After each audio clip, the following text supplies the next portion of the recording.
Hey guys, welcome back to the channel. Recently, I got a chance to sit down with Year of the Phoenix Productions. They're the company responsible for Ghostlord and the Quest for Dark Presence. It's a movie about Doc Mack's journey building a fighting game for the past 28 years that hasn't come out yet. There's another video on my channel of the official trailer for that.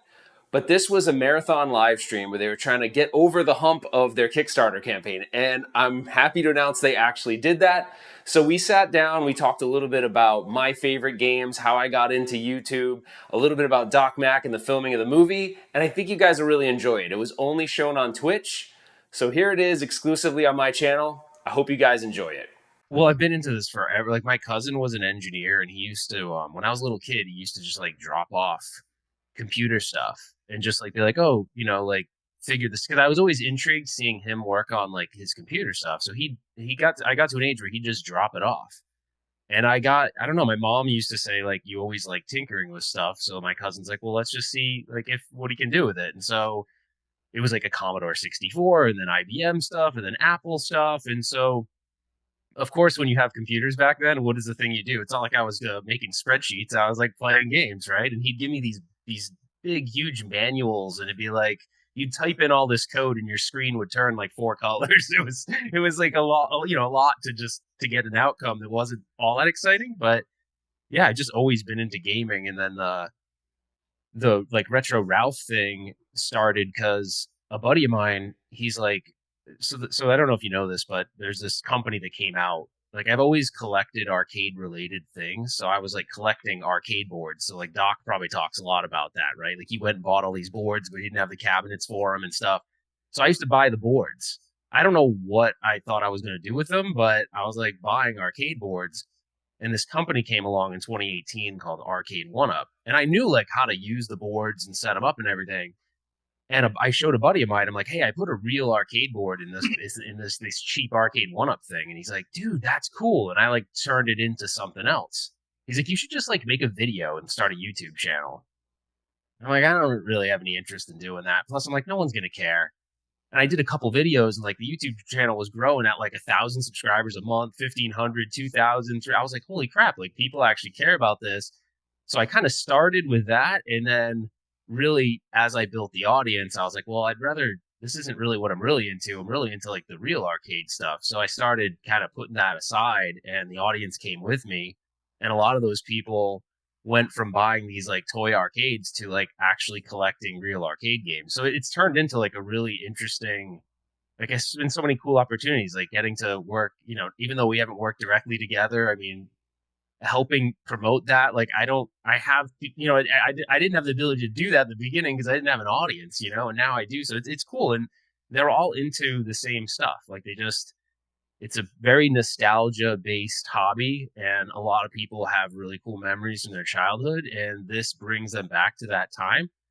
And I think people are sick of the non-social, like gaming has become so not, it's social in the sense that you're online and you're talking to someone on a headset, but you're not face to face. There's no like personal interaction anymore. And so I think a lot of it is bringing people together. It's exactly what Doc does with his arcade. It's just an awesome hobby. But anyways, that's a long winded answer to your question, but hopefully that gives you some perspective. Yeah. So where are you at? You're on the West Coast, is that right? Yeah, I grew up in Lincoln, Rhode Island, which is a really small town in a really small state. And after high school, I always was like, oh man, I want to live in California. And so I moved to California. Actually went to school for video production. I wanted to be like behind the camera and in front of the camera and an editor. I like wanted to do all that. So I literally like drove out with a couple things in my car to Santa Monica, and I went to the Art Institute of Los Angeles, and it was kind of a train wreck. Like it was a total mess, but and I kind of left that behind and anyways, but I moved from there to Phoenix, Arizona. So I'm in Phoenix now, but Okay. I was kind of leaving California kicking and screaming at that time. I didn't want to move to Phoenix, but at the time it was getting really expensive to live in California, and I didn't really want to go home. And so Phoenix ended up being the place, but yeah, that's where I'm Is at. there Phoenix, are there any good arcades, classic style arcades? Yes. Yeah. Phoenix actually has a lot. Like, there's this one right here I'm wearing the hoodie of, Electric Bat. So Electric Bat's like It's run by pinball enthusiasts. They have some arcade games. It's mostly pinball, but like they're awesome. Like really cool people, and the place has got this. It makes you feel like you're. I don't know how to explain it. Like if the band Nirvana, no, not Nirvana. That's not right. If you think about like 90s grunge scene, if someone were to create an arcade in current times and make it seem like you're in a 90s grunge scene, like that's what it is. It's super cool. It like transforms you back. They have a lot of local bands that are definitely kind of that time period. But yeah, there's a lot of other great arcades. There's one called Starfighters, which is all collectors, and they just started their own. It's nothing compared to what Doc has at Galloping Ghost, but yeah, we have actually a couple pretty good arcades and barcades out here. Yeah. That's very cool. Yeah. So how often do you actually go to the arcade? Pretty often, because there's one only 15 minutes. There's an amusement park about 15 minutes from my house, which is like, it's kind of like a weird Arizona icon. It was built in 1979. It's called Castles and Coasters, and they don't have alcohol there, which is like, I usually like to like have a beer and play or whatever, but can't really do that there. But it's actually pretty close to my house, so I go there like a couple, at least by minimum, at least a couple times a month. And then there's like a really cool barcade up here that does mostly pinball, but they have some cool arcade games too. But it's like it's close by.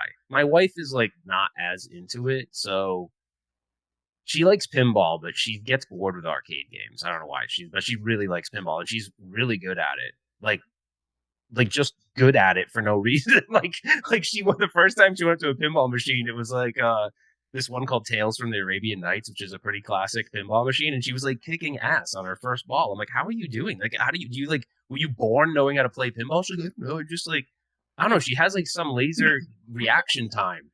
I don't know. She's some kind of like. Women seem to be really drawn to and good at pinball. I'm not very good at pinball. I think it's a reaction time thing. I don't know what I'm doing when I'm just like, I don't know. You're right on that. I think it's like a reaction time thing. Like she's so much faster to react. Actually, I have kind of a funny story that I'll tell really quick. I'll tell it fast. So my wife, she wanted to go on this. She's like, let's do a different kind of date night. Let's go out and do something different. And this was before the pandemic. And there was this place that popped up here, and it was called Modern Round. And it's weird. It's total Arizona thing too, because like everyone's very much like into guns and stuff. But anyway, so the you go to the restaurant, and it's swanky though. It's like a cool restaurant. It's got like almost a club vibe to it. And you walk in, and there's all these you know how like in movies they'll always show like people passing money in like a silver briefcase kind of thing. They had all these silver briefcases, and they're like, oh, what guns do you want? So we were like, okay, cool, whatever. And they open up the case, and your 2 guns are in there. Not real guns. They're like light guns for like arcade games. But it's not really an arcade game. So they're like, well, what would you like to do today? Like, what would your journey like to be? And there was a couple options. One of them is you could be police officers. And my wife's like, oh, I want to be a police officer. This is going to be awesome. I'm like, okay. And so, so they take you to your little booth, and there's a big screen, and you have your guns. And I guess the owner, I found this out later, the owner of this place used to create training videos for real police officers. So the situations they put you in are the same situations they'd put like an officer in training. So the first thing they're like, okay, this is the situation. They kind of explain it to you. Like, it's a domestic issue. You pull up, and we don't really know what's going on, but we need you to go out there. So I'm like, okay, cool. And my wife's like, I'm ready. She's got her fake gun. And so the scene opens up, and this guy pulls up, and the wife comes out of the house, and she's yelling at him, oh, you're drunk. You need to get in the house. And so keep in mind, the car pulls up, the door opens, and it's supposed to be a simulation. So a bunch of beer cans fall out, and he rolls out of the car. And within a moment's notice, she shoots and kills him. And I'm like, he wasn't a threat. Like, what are you doing? We just lost. And it says, like, you lost on the thing. And I'm like, okay, let's try to do better the next time. That was a quick date. Yeah, so she kills this dude for doing nothing other than just having a little too much to drink. I mean, he was drinking and driving. So I'm like, all right, the next situation, because they're like, oh, cadet, you didn't do well, whatever. Well, we're going to bring you to this next thing. So the next scenario starts, and it's we're at a warehouse. And it says there's a disgruntled employee at the warehouse. And so you pull up, and and he comes out, and he's fidgety, like he's got his hands, like he's kind of being weird. And I look at her, I'm like, hey, he's just being fidgety, but so far he's not saying anything weird, so let's just chill. And he's like, yeah, this place, I'm working overtime, blah, blah, blah. and he like sticks his hand in his pocket, She kills him. shoots him. I'm like, come on, man! And so they tell you, they play you what actually happened, and he was going to grab his cell phone. So I'm like, you know what? Let's not be cops, because clearly we weren't supposed to be. Well, you're fine. It's not. You're not the problem. I never even got to shoot because she was shooting everybody. She's like, shoot to kill. It's that reaction time. So yeah, I was trying to pair it back to the reaction time. So sometimes the reaction time can be bad. So it was just fun. Our car ride home was so funny because I was like, wow, I have a way more of respect for police officers at this point, and we should never be police officers, either one of us. So I don't know, it was just funny. But anyway, sorry, that was just a long story. But it's just That was good. That was fun. What are your? We were talking earlier, so like our first guest we had on actually a guy that works at a vinyl store, so vinyl record, and we were talking top 5 albums of all time. So what are your top 5? What are your top 5 games of all time? Ooh, I had a feeling. You know what? I knew you were going to ask this, and I was like, man, they're going to ask this, and it's going to be one of those. I'm going to have to go into one of those malfunction modes where I can't come up with my top 5. But I have a pretty good gauge of my top 5. So my number, should I start at 5? Maybe I'll do the top 5. Start at 5. Okay, so one that's probably not. So number 1 is gonna. I'll end at number 1. So my 5th one would probably be. It's a staple that everyone loves. It's a game called Galaga. I mean, it's just a staple. Everyone knows Galaga. Like everyone loves Galaga. It's and the reason why that game is really important to me because there was a Chinese restaurant in our town, and what my parents would do is we'd go there and there'd be this little waiting area, and there was a cocktail table with that game on it. You know, the ones where you can kind of like sit there and have a drink, and they kind of, the screen will flip for the other player. Mm-hmm. And I just remember at that time, like I was a young kid, so that was just really cool. And I remember she only gave me 2 quarters, and she's like, "That's it. When you're done, you're done." And I ended up getting to the point where I was good enough that I could play, and they'd still be seated. And so then she's like, "Well, I'm only giving you 1 quarter next time." So I was like, "Wait, what?" But yeah, so Galaga's my number 5. My number 4 would probably be Miss Pac-Man. Not Pac-Man. I don't know why, but Miss Pac-Man was like one that I really loved. Didn't they pair the 2 games on those tables a lot of times? Yeah, they did. There's a lot of Miss Pac-Man cocktail tables, and it's weird because it's funny in the scene of like the arcade space. A lot of the younger guys will like say I'm the old one that likes a lot of these older games. I'm not that old. I mean, I just turned 44 2 days ago, I think. So I think it was 2 days ago. Yeah, thanks. I think the 26th. Yeah, so they'll make fun of me. They're like, "Oh, you like all the old games," but I don't like just all the old games. But Miss Pac-Man is definitely my number 4. My number 3 is actually one of Doc's favorite games called Narc. Yeah, you've probably seen it. He's probably does he talk about it in the movie? Yeah. Oh yeah. We shot a whole little like Narc sequence with him that we haven't done anything with yet in terms of like the promotional bits we're putting out. But yeah, Narc was the first cabinet he ever bought. Okay, I don't even know if I knew that it was his first cabinet because I did interview Doc once and he did say that was his favorite game, but I don't know that he said it was. That's pretty interesting. I didn't know that part. Well, but he bought it when he was a teenager, so it was in his bedroom. Really? I didn't know that. That's fun. That's cool. All right, and that's cool. While making the game, he sold the cabinet off amongst other collections to help fund the making of the game. Oh my gosh, he probably did not want to do that. He did not want to do that. And he, when he started the arcade, I don't think Narc was, in the first batch of games. In fact, his original Narc cabinet, I won't say the name of the person, it was another arcade owner, called him and said, "I think I have your cabinet that you sold off so long ago." And Doc talked to him and realized it was in fact Doc's cabinet because I don't remember what it was, something etched on it or whatever. Yeah.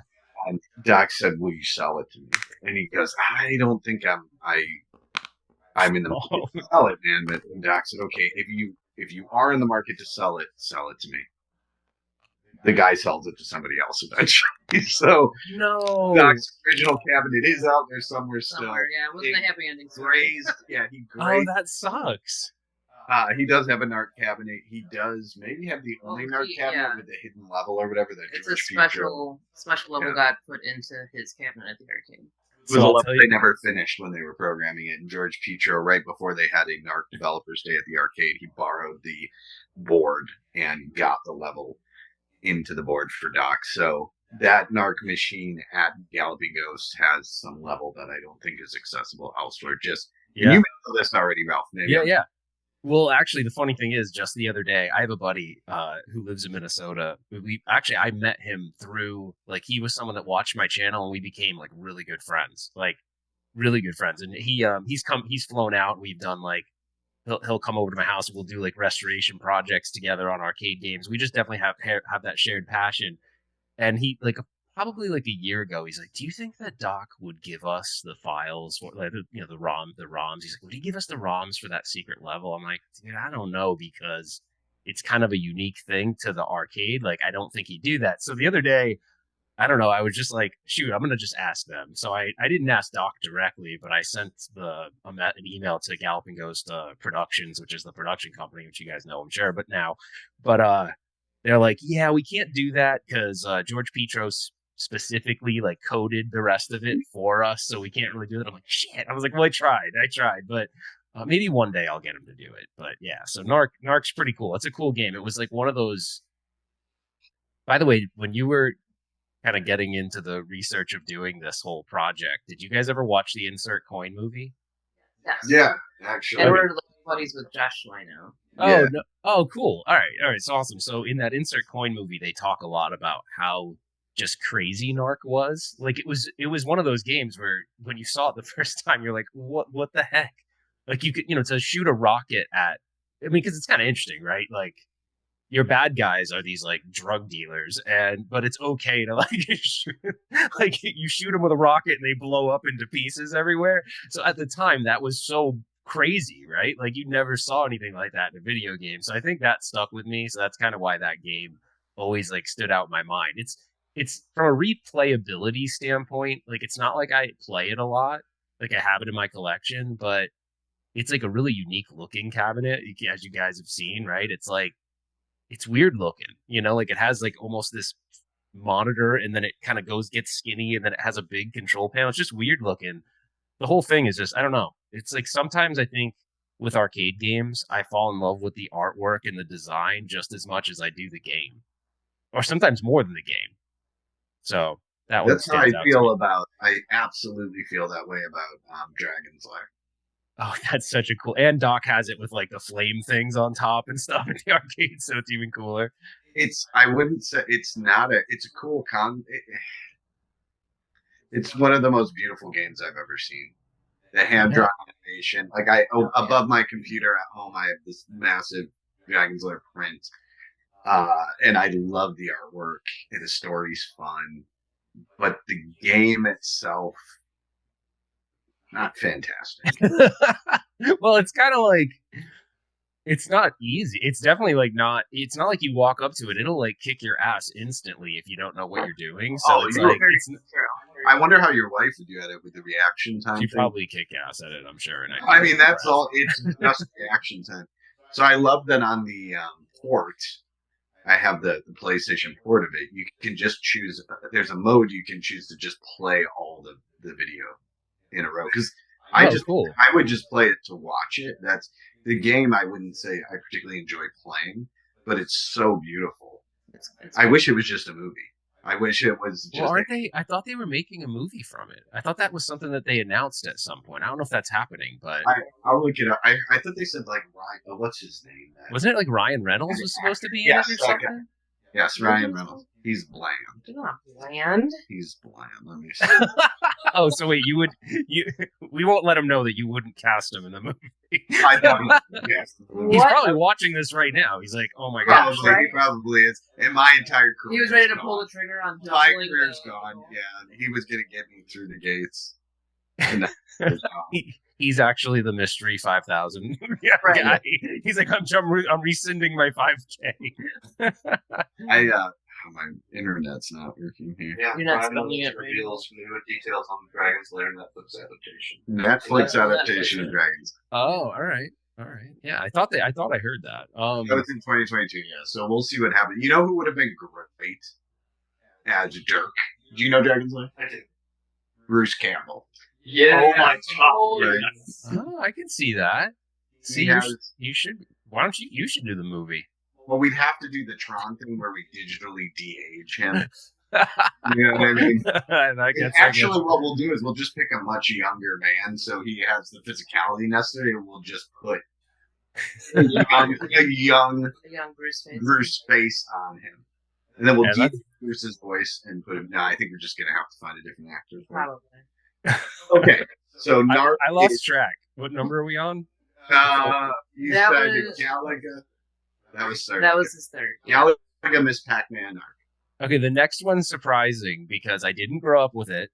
I only discovered it from a friend, and Doc has it. He has it at the pinball location, and it is a video game, but it's also a pinball machine.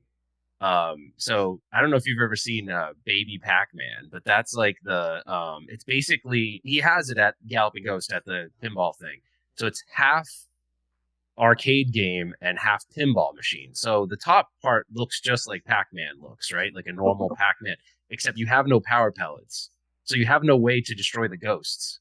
So your whole point is you got to get yourself down to this tunnel at the bottom. And when you go through the tunnel, your pinball shoots out the bottom and you play the pinball. You play pinball to get power pellets. And then once you get back into the top part, it's really freaking cool. It sucks when you don't know how to play it, though. If you go up to it and no one tells you how to play it, you'd be like, "This game sucks. This is like a bad version of Pac-Man." But once you understand how to play it, it's very addicting and it's super fun. The biggest problem with it is it broke down a lot. So that's kind of the reason why I think it doesn't have quite. It has kind of like a cult following now, but it is a problematic game to keep running. So I think that's probably part of the reason why it doesn't have as much like fanfare. But it's really cool. Then there's a game that's similar to that because they made two of these sort of half video game, half pinball, and that one's called Granny and the Gators. And I've never really spent any. Doc has that too. I've never spent any amount of time with that to know whether that's a good game or not. But I really do like Baby Pac-Man. It's fun. So that's my Steven number. just said they have Granny and the Gators and Caveman, so I don't know if Caveman's similar or not. But I don't know Caveman. But wait, so I only have one more left? Yeah. yeah, Oh, I screwed up then. Oh, well, you can have two more. I'll well, Street Fighter 2 is definitely has to be up there because that was like I got a chance to, because of my age and when I went to arcades, I got a chance to see that whole like rebirth around fighting games. Now, I'm not the best at fighting games. I enjoy fighting games, but I'm not very good at them. And I think it's because, I don't know, sometimes like I can't, like Street Fighter 2 is where it kind of ended for me because Mortal Kombat got so confusing with like how to do a fatality. Like I can't even, like my buddy Nick just now taught me all this time later how to start doing the fatalities and I can do them. But I can't do them either, so don't feel bad. yeah, Mortal Kombat always intimidated me because there was always like I learned Street Fighter and that was like you had the original Street Fighter which no one really cared about and then Street Fighter 2 came in. So I feel like I learned that together with the other people in our arcade. But when Mortal Kombat came in and then Mortal Kombat 2, it got really complex. I mean, there were people like selling cheat sheets, like they would write down how to do the moves. I don't know. I always was like, I was actually like, I don't know, like I'd get stressed out. Like I remember young me being like sweaty in line. I'm like, I can do it. And I'm like, no, I'm not going to play. And I'd like back out of the line. like I wouldn't even put my quarter on the glass because I would be so intimidated by it. I was like, and I just back away from it. But yeah, Street Fighter 2 was one. I'm not great, but I can like, I play it and I really enjoy the character. And Ryu, who's got the red bandana, was always like super cool to me. And Chun-Li and like all the characters were just really, the animation of it, I was really into. So Street Fighter 2 has to be on the list. That's like pretty important to me. I love that game. And now my number one, I kind of like mix. Normally, I usually say Baby Pac-Man is my number one. Cinestar is my number one. Even though I didn't grow up with that one either. That was one that a buddy of mine introduced me to. But again, it's one of those games where if you saw it at first glance and someone said play this, you'd think you're playing some weird version of like Asteroids, and you would have no idea what you're doing. And those games at those times, the reason why that game I think wasn't successful is it wasn't like obvious what you were supposed to do. Like Pac-Man, it was pretty obvious. Like I pick up the pellets, I get the power pellet, I eat the ghost, like I move on, I clear the board. This game, Cinestar, is not like that, but it once you know how to play it, it's another like really addicting game too. And it's got like a horror element to it. It's scary. The bad guy in the game is basically this like constructed face that eats you when you it's really cool. So Doc has the cockpit version of it, but it's way in the back. So I'm sure you guys know that place way better than you ever thought you would. But where the 6-player X-Men is, it's tucked in the back. Like it's tucked in the corner. You almost don't even notice it. Yeah, it's really dark in that back corner. Yeah, but you definitely sit in it and play. It's just weird. Like, and it was one of the first games that had real speech to it, and it would say things that were kind of like, the speech is intentionally louder than everything else. So when it does talk, it like really scares you. It startles you. So it's a really neat game. But it's weird. It wasn't one I grew up with. The only one out of that list I grew up with really would have been Galaga, Miss Pac-Man, and Street Fighter 2, but the other two I didn't grow up with. So I think that's the cool thing about the hobby. Like you go to a place like Galloping Ghost and you're going to discover a game out of the 900 or whatever he has that you might not have never known even existed, you know? So it's so cool. Are you ever sad or discouraged by the fact that there will never be a new classic arcade game? So she got me into musicals when we first started dating. She said, I want you to watch Singing in the Rain. And I was like, yeah, no. And she said, no, I really think you're going to like it. And I watched it and I fell in love with it. And I said, I have to see your computer's about to die. I have to see every musical. You know, it was every Gene Kelly movie, then every Fred Astaire movie, and fell in love with it. And it always bums me out that there will never be another classic Hollywood musical made. You can make new ones. You can do something different. You can attempt to resurrect the past, but there will never be a new classic musical. Yeah. So do you feel similarly ever? I know there's a lot of vintage games out there. There's a lot of retro games, but there will never be any more than there are. How do you feel about that? That's a really good question, actually. And it's weird. I have mixed feelings about it because part of the reason why I love the hobby so much is it's so rooted in. Now, not everyone can say that they had these like glorious memories from their childhood, but my grandfather, like he just had he was like the perfect grandfather in the sense that even if he didn't like what I was into, he tried to show interest in what I liked. And he'd always bring me, before I was old enough to go to the arcade by myself, we would always go together. And so I have all these awesome memories, and I definitely connect certain game titles with him because they were ones that excited him. Like when Top Gun came out, the Afterburner game was kind of like very similar. As a matter of fact, if you look at the screen, I don't know, I think they didn't even have the rights to do it. I think they just shoved it in the game, but Tom Cruise, it quickly is in the beginning of that game when it's like going through the track mode screen. So I have a lot of these like awesome memories of that time. So I don't know, like when you say because if something new came out, like a new classic, I don't think it would have the same impression on me because it was all tied back to like these childhood memories. You know what I mean? So what makes me more sad is that like my son, like they don't know what that is. Like they never had this social, like I feel lucky to have grown up when I did, because I think just normal socialization was easier for us because that was all, like, that's how you played a game. Like the consoles were kind of there, like you had Atari and stuff, but if you wanted to play the games with the better graphics and all that stuff, you had to go to an arcade. And you naturally, because I grew up in a small town, you met a lot of the same people, and so those became your friends. And so I don't know, it does make me sad that there won't be any new ones, but I think what makes me more sad is that like there's a whole generation of kids and people that will never have experienced the excitement of an arcade, like unless they go to a place like Galloping Ghost. And maybe that'll help them understand what it was like. I don't know, but Still different though, because as you described, it was part of a lifestyle. Like now, it's more of a novelty. You yeah, know, I mean that's we were true. kids. My uncle used. I'm just a few years younger than you, and my uncle would take me to the arcade late at night, and his like I don't know what he drove, but it was low to the ground, and there was only 2 doors and 2 seats. Oh, And like one of the old cars where like the whole door, it was like the whole yeah, side of the car opened up almost. yeah, The it was door like was so that. heavy. And I just would be low down, and the dash would be glowing, and we'd be cutting through the night, and then we'd arrive at this building with just no windows and just me on the outside. And we'd go in, and there'd be all these games there. And I remember like Joust, seeing that, and like you said, the aesthetics of it are sometimes as attractive as the game Yeah. itself, and as exciting as the game itself. The promise of what it could be or the story it contains. So Did now, you guys ever interview Paul Niemeyer as part of the movie? Yeah, and he was actually here. We did a 24-hour stream a couple weekends ago, Okay. and he came in and hung out with us for a while.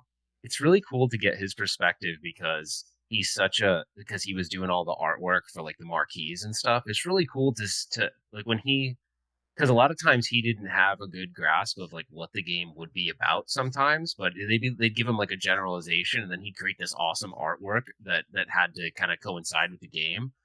And you know, you see he's just amazing to see that stuff. So yeah, the art itself, some of the art on some of those older games is just so impressive. And then you think about it, right? Like an 80s kid didn't have movies like we do, like the movies with like all the crazy animation and stuff we have now. So some of it is like you have to put your imagination into it too. And then you didn't have all this other stuff. So you were like, wow, like you could see yourself being like, I'm in space, you know, even though to us now you can actually play a game that makes it seem like you're actually in space or virtual reality space or whatever. So yeah, there's a lot of like imagination that goes into it too. Like you kind of have to yeah. put some of that into it too. So yeah, the art is a big part. I think it's just different now. Like I wouldn't trade now because of the accessibility and things that I sought to find, films and books and things that you just couldn't find now. It's if a book's not published anymore, you can find a PDF of it. It's like it's something amazing about that, but at the same time, everything's very disposable. So like you said, like I have a stack of probably 10 games I've not played yet that I bought, and then my PlayStation, I probably have 20 games I never started that I bought digitally, and I probably won't even get too many of those games. Whereas when we were younger, it was very different. Everything was rarer. Yeah. Even when you got a movie, you had to know the movie you wanted to watch. You had to pick it at the video store, and you only had a day to watch it. You couldn't be like, instead of doing that, I'm going to do this now. So I think it was just very different. I don't know if it was better, but of course, there's the feeling of nostalgia that we have being of that era, looking back, and then saying, kids now aren't going to have the opportunity to experience that. And I just don't think with arcades that they will. But what makes me I don't know, warms my heart is when you see, like, we did a shoot at Galvingos for the film where we brought a bunch of families in as Oh, extras. cool. Because we wanted to show the family, that we wanted to see kids, not just usually we do it. And the demographic there skews more probably like 25 to 50 generally. But there is a lot of family. There are a lot of families and younger people that come in. So we did this shoot and it was younger people. And to see these little kids that are like 6, 7, 8, 9, 10 years old falling in love with these games. Like I was watching 2 little girls that were probably 8 go ham on War Gods. The game War God, and That's awesome. Like, the juxtaposition was great. But you realize like these kids, they still love this stuff, and you're like, why? They have the most cutting edge, technically advanced experiences at their fingertips. But I think part of it is actually what you are saying.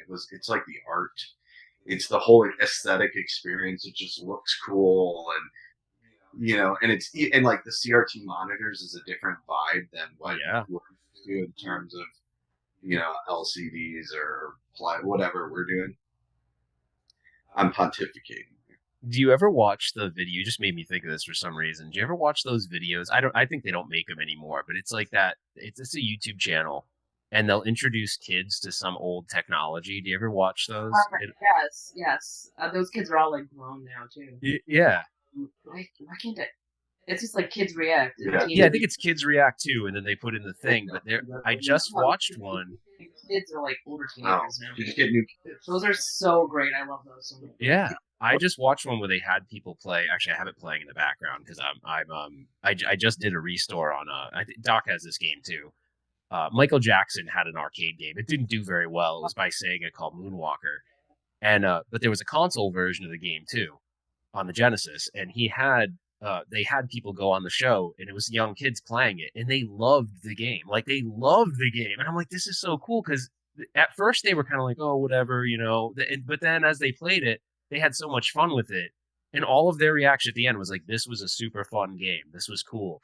And I think maybe the problem is I don't think they'd get introduced to it unless you showed it to them, right? Like, my kids, when they were little, they stopped now because I have a daughter who's in college, and then my son's 15, but he doesn't care about the arcade games now. But when I introduced him to him when he was like young, he really did like them. Like, I played, of course, the like normal ones like Teenage Mutant Ninja Turtle. Like, he loved that game.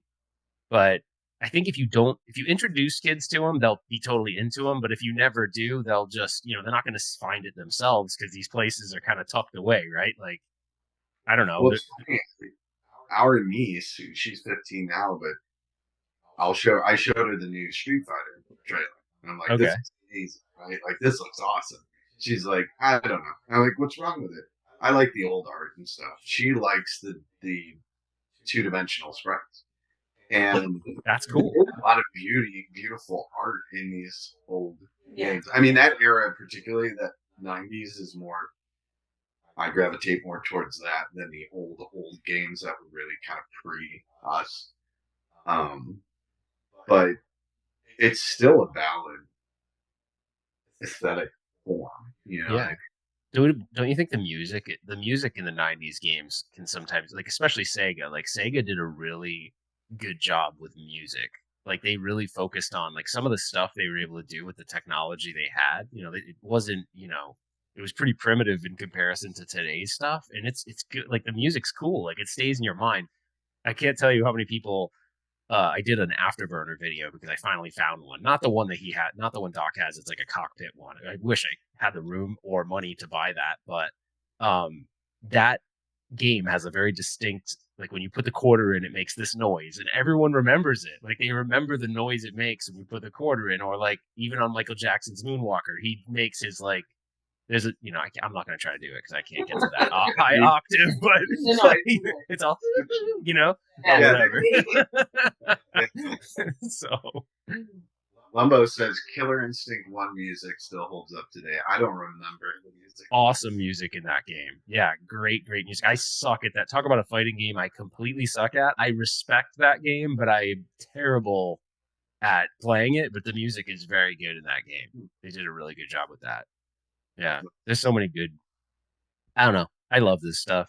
I don't know. It's just one of those things. Like, my wife, when we got married, said she put in the wedding vows, like, I will, and believe me, I do remind her of this a lot when she, but she put, I will like support your crazy arcade hobbies and ideas. But some stuff has changed. Like, before we got married, like, it was out of control. Like, I had arcade stuff everywhere. Like, there was an arcade in my bedroom, she's like, no, like, we're not, no. So, like, I have a dedicated space to it now, but I do think that's the right thing. Like, I would never want her to feel like I've overrun the house with arcade stuff. So I kind of have it in a dedicated room, and then I do consume the entire garage, but outside of that, that's it. Like, and I promised her, like, it's not gonna, but it can easily get out of control if you don't, because I really have become a collector by accident, though. I didn't really ever think I'd become a collector of arcade games. I was kind of almost an accidental thing. So you buy a couple. It's like anything. I think people that start collections of anything, they're like, oh yeah, this is cool. And they buy 2, and you're like, oh, would it look cooler if I had like 4? And then they're like, oh, maybe, but I like this game, or I like this statue or figure or whatever. So collecting can get dangerous if you don't keep it under control.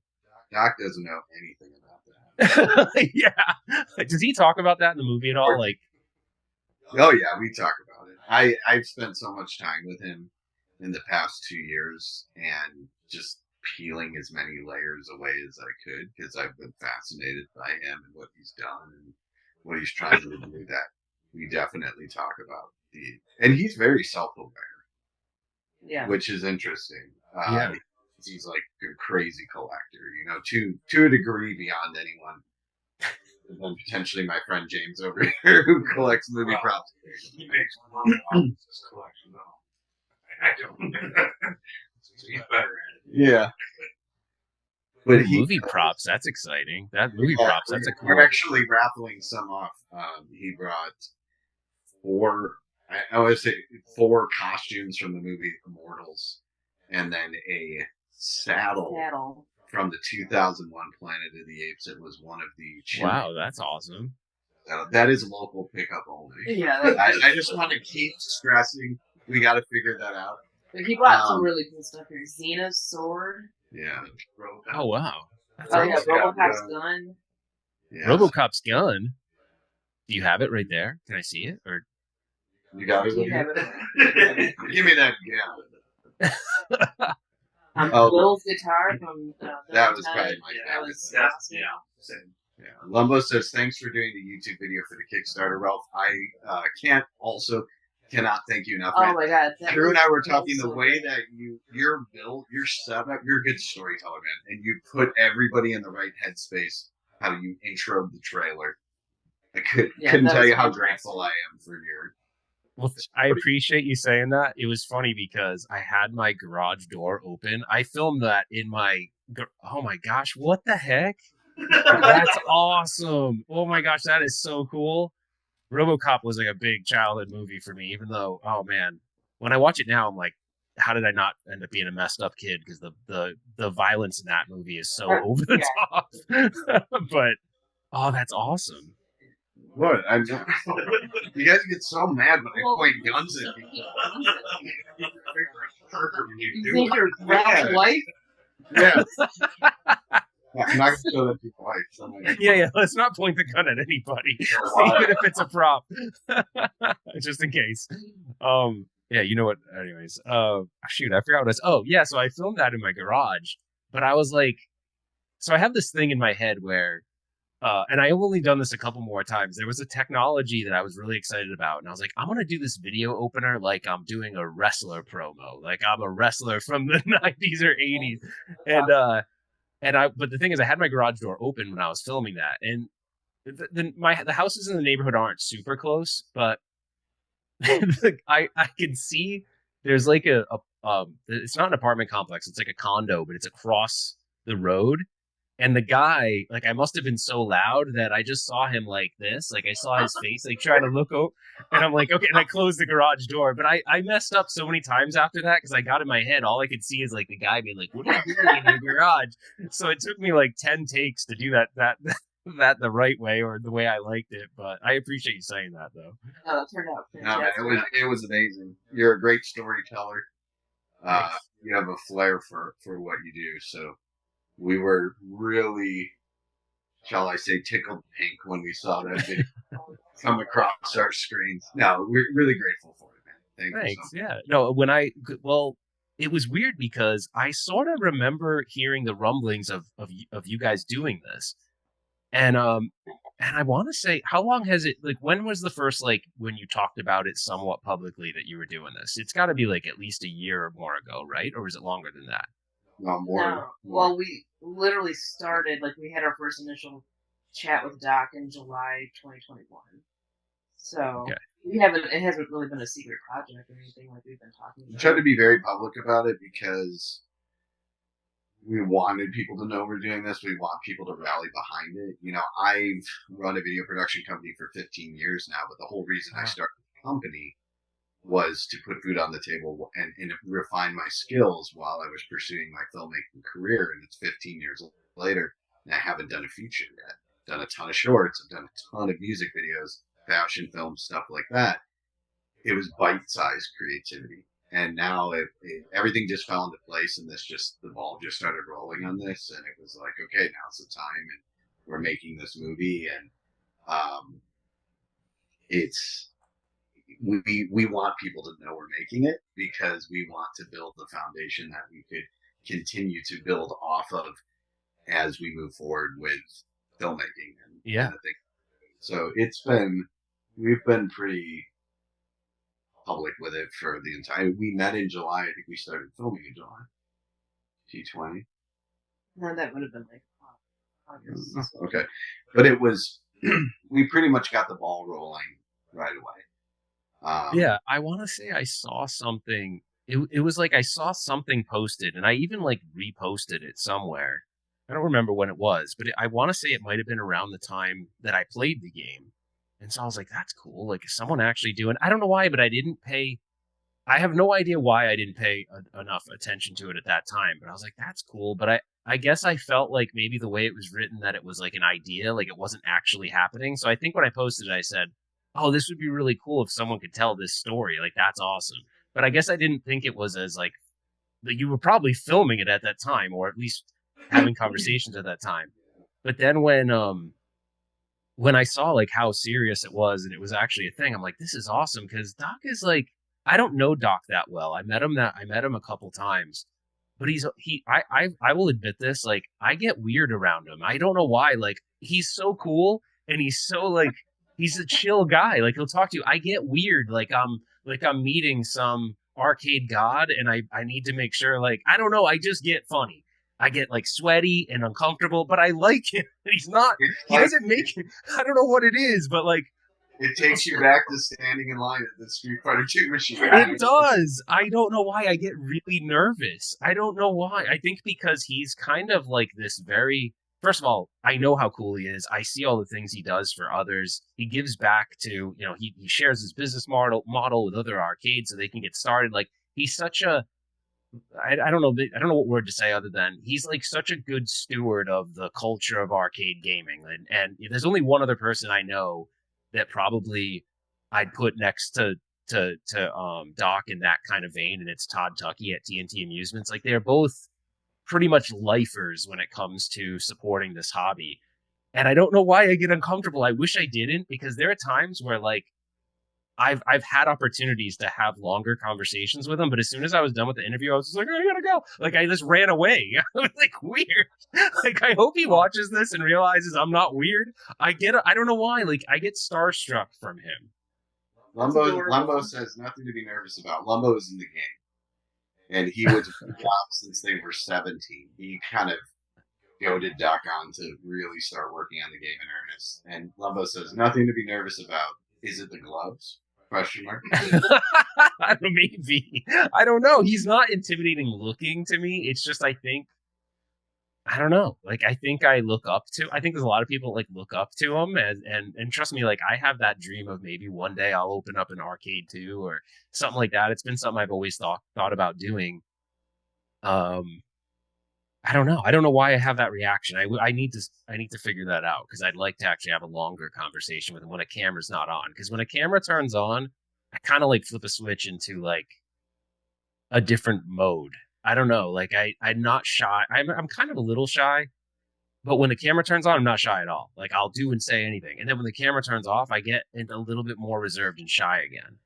So I think people don't think I'm that way, but I am. I felt originally, I always say, because we've been in the area for a long time, our studio's 3 minutes from the arcade. And I'd seen Doc for years. You'd see him on the main strip, Ogden Avenue, and he literally lived directly across the street from my old business partner. So I'd see him there. Oh, no way. And you'd see this guy with the long black hair, the big sort of Chinese kung fu jacket with the ghost on the back. Fingerless Kevlar knuckle gloves, black gloves, driving a black Corvette that said Ghostlord. And I always said, I was like, this guy's going to be a complete dick. But no. Just because he's like cool. He seemed like, did you ever watch Stranger Things? Yeah, of course. Yeah, Stranger Things. Big fan. I thought he was going to be like a Billy. Like, oh, really? Cool dude with the collar. Did you tell him that ever? Did you tell him that ever? I don't think he's familiar. I don't think he's familiar with Stranger Things. So I told him that I originally thought he was going to be a jerk. I don't know if he likes that, but I said no. He laughed it off. But I said that's the funny thing, is that immediately upon meeting him, the first time we sat down to talk, we talked for like 4 hours, and he's a really He's a generous, nice, just wonderful dude, and I'm very happy to say that we've become pretty good friends. That's awesome. Spending so much time together and coming from somewhat similar places with our interests and stuff. He's a great guy, but it's like my ex-business partner. He's one of my best friends, and when I first met him too, I was like, what a piece of, he just seems like such a piece of trash. And I love him. I was the best man at his wedding now. I think if my first reaction to someone is that they're a piece of garbage, they ultimately become they become cool. They're cool people. The first time I seen it, I was like, this guy's kind of. Well, the first time you met me too, I guess. Well, you are kind of a. Yeah, I don't know that that's changed, but no, I'm kidding. I'm just trying to entertain the guys. Truthfully though, yeah, I thought. No, I know you did. You did. I thought you did. Keep that going. So I do think if I think someone at first just seems totally like just a piece of crap, we usually become really close. So piece of crap. No. I think we need to change the subject. I'm just like, I don't know, the tension in that room. I can feel it over the Zoom. No, in fact, he told me this like very early on too. He's like, "Oh, yeah." That was his first impression. Probably our first date, I was like, "Man, you seem like kind of a bitch," you know. I'm kidding. No. I get it. You do have a.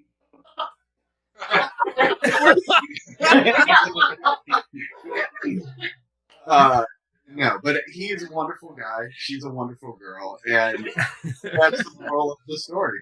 Yeah. Well, I think it's obvious. Like I obviously know. Like I don't know the reason why I get that way around him. I think it's just I do look like I've watched me and my buddy Nick. We've watched every video interview Doc's ever done. We're fascinated by. There's some really cool things that he's done that I don't know other people know about. Like, I feel like there are definitely people that come to the arcade that maybe his arcade that maybe feel like outcasts or they feel like they don't really have a place to go where they can be themselves. And he's like created that for them. And there are a lot of people that go there that I think feel like it's a safe place where they can go and be themselves and like no one's going to judge them. And I think that's really cool. So like, I know enough about him and people that know him well to know he is a nice guy. I just don't know what it is. I get nervous around him, and I think it's just because, I don't know. Like we're into such. It'd be like if you met a celebrity, like that you watched a lot on TV. I was like that when I met Todd Tucky. Todd and I have become, I would say we've become pretty good friends. And like now, I don't get that way with Todd, but I was even that way with Todd when I met him. I was like, oh my gosh, I've seen you. Like he used to. I don't know if you've ever. I'm sure you know Todd, but he does this. I remember watching this old video where he does this bit where he was kind of like this. He was trying to sell arcade and pinball machines, but he did this bit where he's opening up a pinball machine and he put a fake hand in his thing and he closes it and he's like, oh, and he's like, fooled you. But it's like, so I watched that when I was like young. So it was just weird to meet these people that you kind of you just see over like a TV or the internet, So anyways, I don't know. I'm being weird now. I hope he doesn't watch this. Now he's going to think I'm a total weirdo. But, you know what I mean? Well, I'm saying I relate to you. And I think also Doc's a persona because he has a very definite look. He owns the largest arcade in the world. He's a cool guy. You just feel at first kind of intimidated by that. And I did too when I first. And it really took, getting to know him better. But I will tell you, he is one of the busiest people I've ever met in my life to an extreme, and I think that it's, he's always got 100 things going on. And that's part of, I think, his obsessiveness with like collecting. He almost collects tasks for himself. And the idea that popped into his head, it's like, okay, that's what we're doing now. He's a great dude. And I think he's a very interesting person. He is a very eccentric person. He's had an eccentric background and origin, and I think that the film will show all of that because he's done a lot. He's done a lot for the community, and it's interesting to me that he's sort of, I don't know, one of the forerunners in the arcade community for sure. Most people don't even know that he's working on a game, and there's a lot of things that like people you said like you didn't think people are aware of a lot of things about him, and it's true. And people constantly tell me things about him that are not accurate. So there's a lot of misinformation out in the world surrounding Doc too. Yeah. So it'll be interesting to see everyone's reaction to the film. And I think the community is going to absolutely I'm so number one, congrats on the Kickstarter. I think that's awesome. I knew you guys would make it. I knew even if that person didn't come in with I was fully prepared to get into a fight with my wife and be like, if they don't make it, I don't care. We're figuring out a way to help contribute the rest of the money. I was ready to go sell some stuff. I was so excited for this project. Yeah, I'm not even joking. I'm not saying that. I truly mean that. But I just think this is there's just such a cool story. I don't even know if even just watching the trailer, my whole thing is, I think it's also an inspirational movie where he had this idea as a kid and he made it happen. Now, granted, it's not out yet, and I'm sure the movie's going to get into that, but that's so cool. People can do crazy things if they just do it. And a lot of times it's the fear of, if I'm going to fail or, whatever, I don't want to, I don't know what I'm doing. But he didn't know what he was doing either. And look, he made it, So I think I don't know. I think there's going to be an element of people that are going to be also encouraged and inspired by the fact that he's done what he's done from starting in his, like you guys show. By the way, did you recreate his bedroom? So it's the vision for me was to create, what could have been. Okay. It's a room that was if his adolescent psyche exploded between four walls, it would be that room. Because I was like, damn, his bedroom was cool as shit. Well, so about half of the stuff in there was authentic stuff. Artifacts, and then the rest of it was authentically tailored to his interest, but via eBay. You know what I mean? Yeah. So, that was cool. That intro, I think, is a really strong sense of a lot of the things we want to do in the film, which is find interesting ways to resurrect the past and bring a story that's already happened in so many ways, bring it to life on film, so to speak, which is one of the big reasons we're trying to raise the money to do it. So, he is an inspiration. His quest is an inspiration. That's not something I knew going into it. Going into it, I was just like, this is a wild story. Let's see where it leads. And it became a very inspirational story.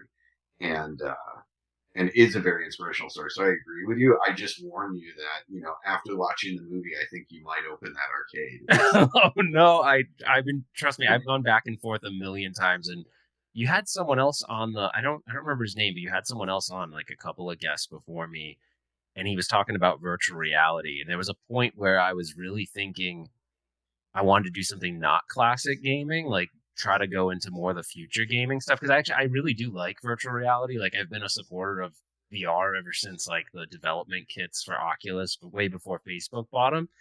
And I like that stuff because it's sort of it kind of goes against all the other stuff I'm into. But I like this idea that there are certain elements now where you really do feel transported into a different place, and sort of it's what an old school arcade game was trying to do before, but it was so, I don't know, what's the word I'm looking for? I mean, it was rudimentary. There was not rudimentary, that's the word. What's the word when it's something archaic? Archaic?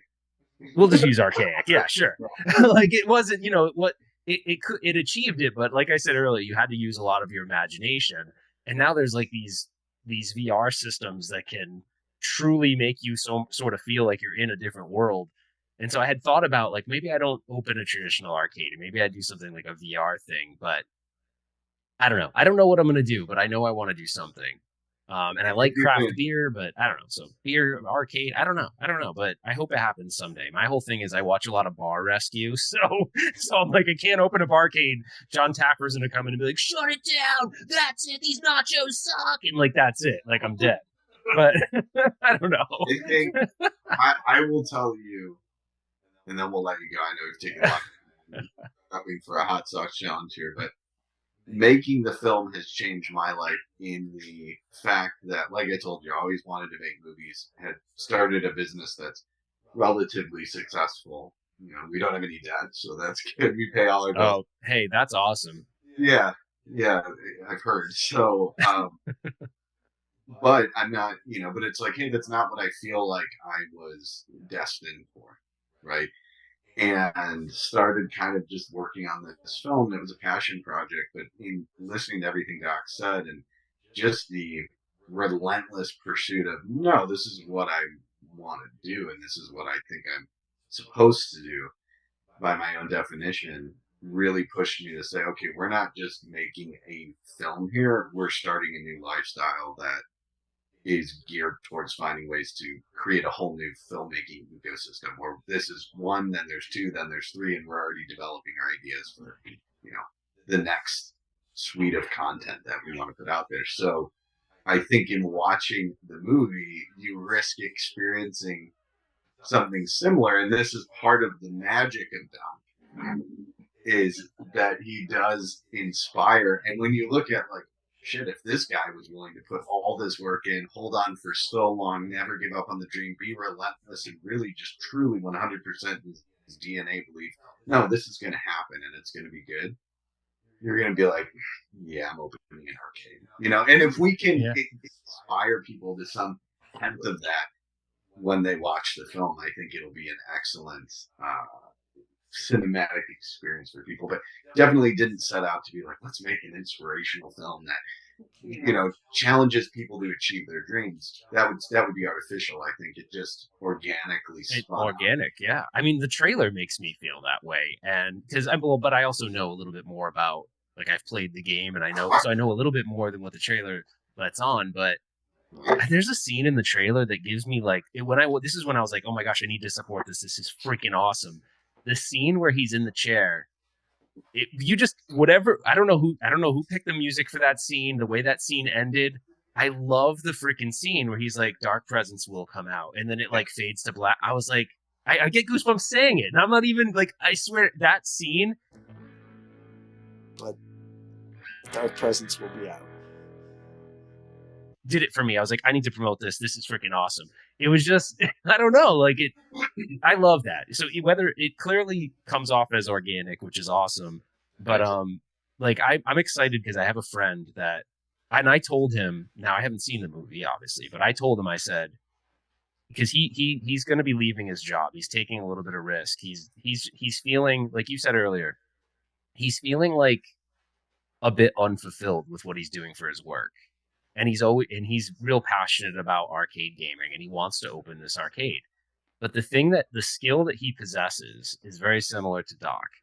He was a youth pastor, and so he's really good with kids, and he's really good at, like, making kids feel safe to tell, because a lot of the kids that he sees, they don't have great home lives, right? Like they don't have people that are really guiding them at all, and so they look to him for that. And I said, dude, open up your arcade, but your whole thing is make it that place that everyone feels safe, and you'll create a community that kind of like what Doc has. I do think there's a lot of people that go there. I met one of them. Did you ever meet? Can't recall his last name. Jose. Did you meet him? He's a regular at Galloping Ghost. Like he's one of those guys. Like he feels 100% safe there, feels like he'd be himself there, and they've made him like he's kind of like a celebrity in this place. Like in any other world, in the outside of that building, no one probably knows that Jose is this like amazing arcade, player. But people there have such this like respect for him. Anyways, long story short, I think my friend Nick can do something similar to what Doc does, and he doesn't need alcohol, and he doesn't need, even though, like, if I ever did it, I'd probably want to do more of a barcade than it, but he has a unique skill of making people feel comfortable, be themselves, feel like part of a family and a community. And he's a really nice guy, just like Doc. So I don't know. I feel like he's going to watch your movie and it's going to put him over the edge. It's going to and I told him, even when he saw the trailer, I'm like, you're going to get so hyped when you see this trailer. And he did. He's like, oh man, I can't wait to see this. So when does it come? Do we have like a release date for the movie? I'm just going to hit you with the hard question right at the end, or? Oh, that's okay. I mean, I've been asked that a million times. I think, and I say it's always funding dependent. So we have now achieved the next, big thing, which is unlocking the Kickstarter funding here. That's going to put us into production mode very soon. I mean, we've never stopped. We did 2 interviews last week, but we're going to be able to start doing some of that more interesting stuff to help resurrect the past and the place. So I would love for it to be done by the end of the year, but I can't promise anything. You know what I mean? But I would love for you to be involved either in person or virtually, whatever works for you in the test screening. I would love to get you involved in that for you to kind of see a preview of the film and give your thoughts on. I already told my work that whatever happens with this, like well, here's the cool thing. I support Chicago for my work. So I actually support Central and West. So I can easily happen to be there on a work trip during the time that something's happening. So I have it all planned out already. So I'm like, yeah. So whatever capacity I can participate, I would love that. So awesome. Right. Well, our wings just got here for our hot sauce challenge. So if you want to be amused, watch the Twitch. Yeah. So all right. Yeah. I'll thank you for so much time. You're a great guy, Ralph. I really like talking to you. I really am grateful for your support and all the kind things you have to say about where we've gotten so far. So anybody who hasn't checked out your channel, I already saw one person in the chat say our stop motion guy. Yeah, he's subscribed. Yeah, he's subscribed to your channel. Oh, sweet. But anybody who hasn't checked out Retro Ralph's channel on YouTube, absolutely check it out. A lot of quality content. Great guy. And Ralph, I hope to talk to you very soon. Yeah, well, the feeling is mutual. You guys have all been awesome during all of this, so I appreciate it. And yeah, just let me know when it's happening. I'll be on my way to Chicago. So awesome, man! Thank you so much. All right, thanks so much for having me on. I appreciate it.